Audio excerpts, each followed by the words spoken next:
Magandang araw kapamilya, nagbabaga mga balita, pumuputok ang mga storya ngayong araw. Live sa ABS-CBN News Channel, Kapamilya Channel, A2Z, Jeepney TV at All TV2. Mga impormasyong mahalaga, live din sa YouTube at TikTok, no more no less, hatid ng TV Patrol Express. Sa ulo ng ating mga balita, kalaboso ang isang lalaki matapos umanong manloob sa tindahan sa Paso de Blas, Valenzuela City noong Lunes ng madaling araw. Inabutan pa ng mga otoridad ang sospek sa loob ng tindahan na noong unay nagmamatigas pa at ayaw lumabas. Ayon sa Valenzuela City Police, pasado 1:00 ng madaling araw nang umuwi ang may-ari ng tindahan at napansing nakabukas ang bintana nito. Pagsilip niya, nakita niyang may tsinelas at payong, kaya kinutuban siyang may tao sa loob. Tumawag siya sa barangay at pulis na agad rumesponde at inaresto ang sospek. Wala namang natangay ang sospek. Kwento niya galing siya sa Tacloban at mag-iisang buwan nang naghahanap ng trabaho. Mahaharap siya sa reklamong trespassing to dwelling.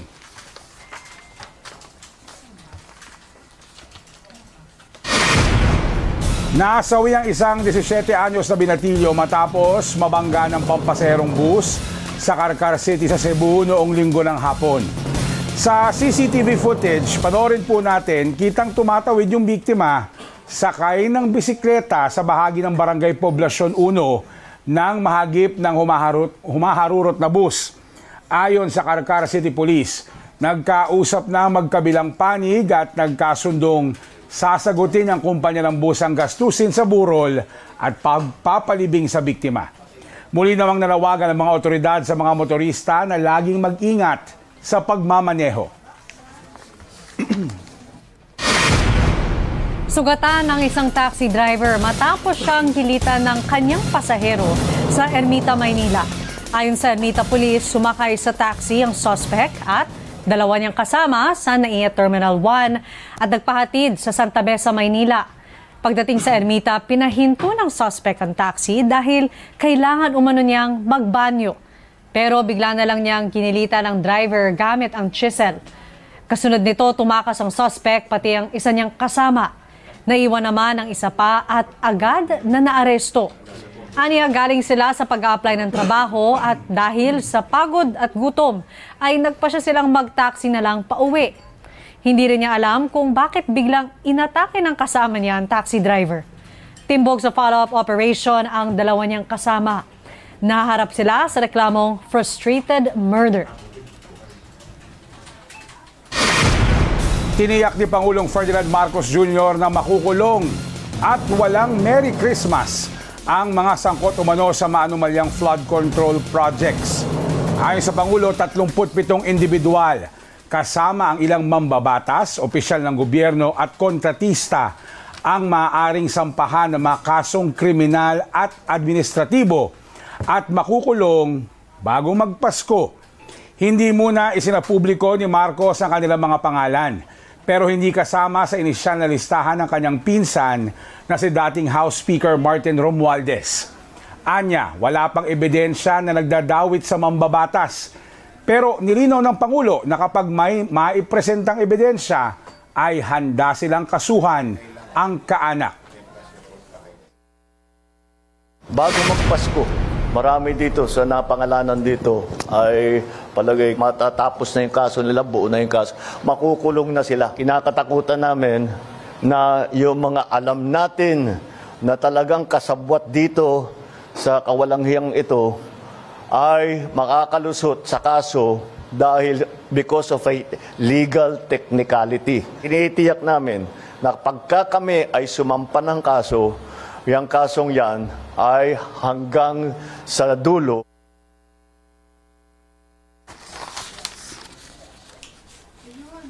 Samantala, nangako si Pangulong Marcos na agad ipakakansela ang pasaporte ni dating Representative Zaldico kapag masampahan na siya ng mga kaso dahil sa umano'y papel niya sa mga maanumalyang proyekto kontra baha. Umalis ng mansasiko para umano sa isang medical leave.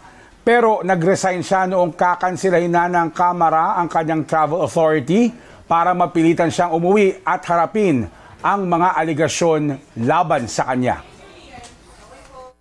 Hindi pa nasampahan ng kaso, therefore the request for the cancellation of his passport cannot yet be made. However, when that time comes, we will immediately cancel his passport. That's the procedure. You have to give grounds for the cancellation of the passport, and those grounds will be based on the cases that will be filed against him. Susunod, family drama na meet, greet, and buy. Tumabos sa takilya sa unang araw sa mga sinehan. Abangan sa pagbabalik ng TV Patrol Express.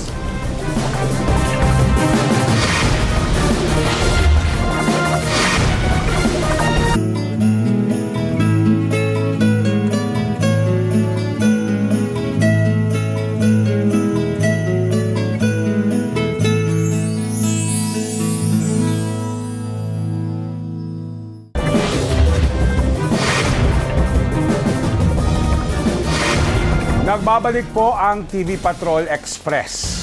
Kapapasok lamang po na balita, pumanaw na si Chief Presidential Legal Counsel Juan Ponce Enrile sa edad na 101. Kinumpirma ito ng kanyang anak na si Katrina Ponce Enrile. Binawian ng buhay ang kanyang ama bandang alas 4:30 ng hapon sa piling ng kanyang pamilya. Humingi muna sila ng panahon na makapagluksa ng pribado. Wala pa ring detalye sa magiging burol ni Enrile. Abangan po ang buong detalye sa TV Patrol mamayang alas 6:30 ng gabi. Sa ibang balita, sinampahan ng panibagong reklamo si Cavite 4th District Representative Francisco Barzaga. Kaugnay naman ito sa pinangunahan niyang protesta sa Makati City noong Oktubre. Hindi nagbigay ng detalye ang Criminal Investigation and Detection Group tungkol sa reklamo para hindi mapangunahan ang preliminary investigation tungkol dito. Nauna lang sinampahan si Barzaga ng reklamo sa Quezon City Prosecutor's Office kaugnay ng sumiklab na karahasan sa protesta kontra korupsyon noong September 21. Ginit ng CIDG hindi nito pinepersonal ang mambabatas. Kasama si Barzaga sa halos 100 individual na sinampahan ng reklamo sa September 21 protest. We have to respect laws, especially kung malalakit po tayong tao. The CIDG is not really into sa pag-curtail ng freedom of expression. But kailangan nating exercise yung right na to in accordance with the rule of law.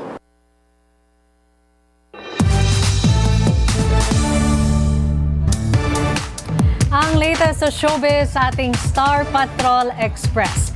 Dadalhin ni OPM singer-songwriter Maki ang Roller Coaster Concert Experience sa mga kababayan sa Middle East. Pinaghahandaan na niya ang magiging show sa Qatar at Dubai ngayong weekend, kasama ang pop-rock icon na si Yeng Constantino. First time lang pumunta ni Maki sa gitnang silangan at tiniyak niyang may different version ng concert sa Qatar at Dubai stops. Aniya mararamdaman ng mga kababayan ang Paskong Pinoy sa kaniyang shows. Excited din si Yeng na maging bahagi siya ng international tour ni Maki. Aniya inspired siyang makasama ang new gen artists gaya ni Maki na gumagawa ng bagong musika at puno ng passion sa pag-perform. Tumabos sa takilya ang family drama na movie na Meet, Greet, and Buy sa unang araw nito sa mga sinehan nitong Miyerkules. Kinumpirma ng Star Cinema sa ABS-CBN News na kumita ito ng 10.5 million pesos sa opening day. Kasunod naman ang pagpapalabas nito sa mga lokal na sinehan. May worldwide screenings din ito sa Australia, New Zealand, UAE, Qatar, Oman at Bahrain na magsisimula ngayong Huwebes. At Biyernes naman sa Amerika, Canada at Guam. May premiere na rin ng Meet, Greet, and Buy sa Europe simula sa weekend at nakatakda na rin ipalabas sa iba pang Asian countries. From Phuket to Pattaya, ang mga kandidata ng Miss Universe 2025 para sa kanilang pre-coronation night activities sa Thailand. Nakatakda silang sumalak sa isang swimsuit fashion show sa Biyernes. Kaya todo na ang pagsasanay ng mga kandidata sa kanilang pasarela at pag-pose. Suot ni Miss Philippines Atisa Manalo ang dark purple jumpsuit para sa rehearsals. Pagkatapos nito, haharapin na ng girls ang closed-door interview sa Sabado bago bumalik sa Bangkok sa Linggo para sa iba pang paghahanda para sa Coronation Night sa November 21. At yan ang ating Star Patrol Express sa araw na ito.